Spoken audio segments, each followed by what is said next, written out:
पान के इलाके में अपनी जमानत के लिए सुबह सुबह अपने वकील मार्फिदाव से जा रही है। आपके सामने स्मोक की वजह से एक तो सांस नहीं आ रहा, गले में इतनी खराश है कि बंदा बोल नहीं सकता, जीरो विजिबिलिटी है, कुछ भी नजर नहीं आ रहा। और पंजाब के 13 करोड़ के सूबे को अल्लाह वास्ते छोड़ के जो टिकटॉकर वज़ीर-ए-आला चिट्ठी अनपढ़ वो मुल्क ही छोड़ के चली गई है और साथ में उनके एनवायरनमेंट के मिनिस्टर पे चली गई है सिर्फ उनका पर्स उठाने के लिए। Sad state of affair. आप ये देख लें कि जो उनको कोई प्रिएम्प्टिव मेजर्स लेने चाहिए थे पहले, वो तो उन्होंने उस वक्त डीसीज को और तमाम इंतजामियों को ये लगा दिया कि आप पीटीआई के लोगों के ऊपर धड़ाधड़ सिर्फ पर्चे करते जाएं, इनको आप जेलों के अंदर दे, 16 एमपीओ लगाए, 3 एमपीओ लगाएं। लेकिन जो फसलों की बाकियात जलाने के लिए जो है वो इकदाम कर रही थी कि वो ना हो, और जो उन्होंने भट्टों के ऊपर कोई काम करना था जो हमारे दौरे हुकूमत में शुरू हुआ था कि आप जिनसिक टेक्नोलॉजी के ऊपर उनको शिफ्ट करें, उसका काम उन्होंने रोक दिया।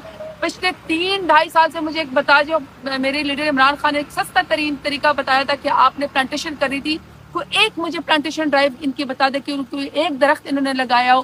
फैक्ट्रियों का उन्होंने कोई जो है वो बताया हो कि सील किया, कोई गाड़ियों के मिशंस के ऊपर काम किया हो। लेकिन पंजाब पूरा लाहौर से लेकर ये यहाँ तक रुझान तक पूरा पंजाब सील्ड है, अनब्रीदेबल है। और अफसोस की बात यह है कि मुल्क के हुक्मरान जिनीवा में सैर करने चले गए, पुरफजा मकाम में सैर करें और लोगों को कह रहे हैं आवाम को कि आप अपना मास्क इस्तेमाल करें। आई थिंक कि इससे ज़्यादा डिसअपॉइंटिंग ये हुकूमत नालायक निकम्मी नहीं हो सकती है। आवाम को भी ये सोचना चाहिए कि किस तरह के हुक्मरान के सर के ऊपर मुसलत कर दिए गए जिनको 13 करोड़ सूबे की कोई फिक्र नहीं है।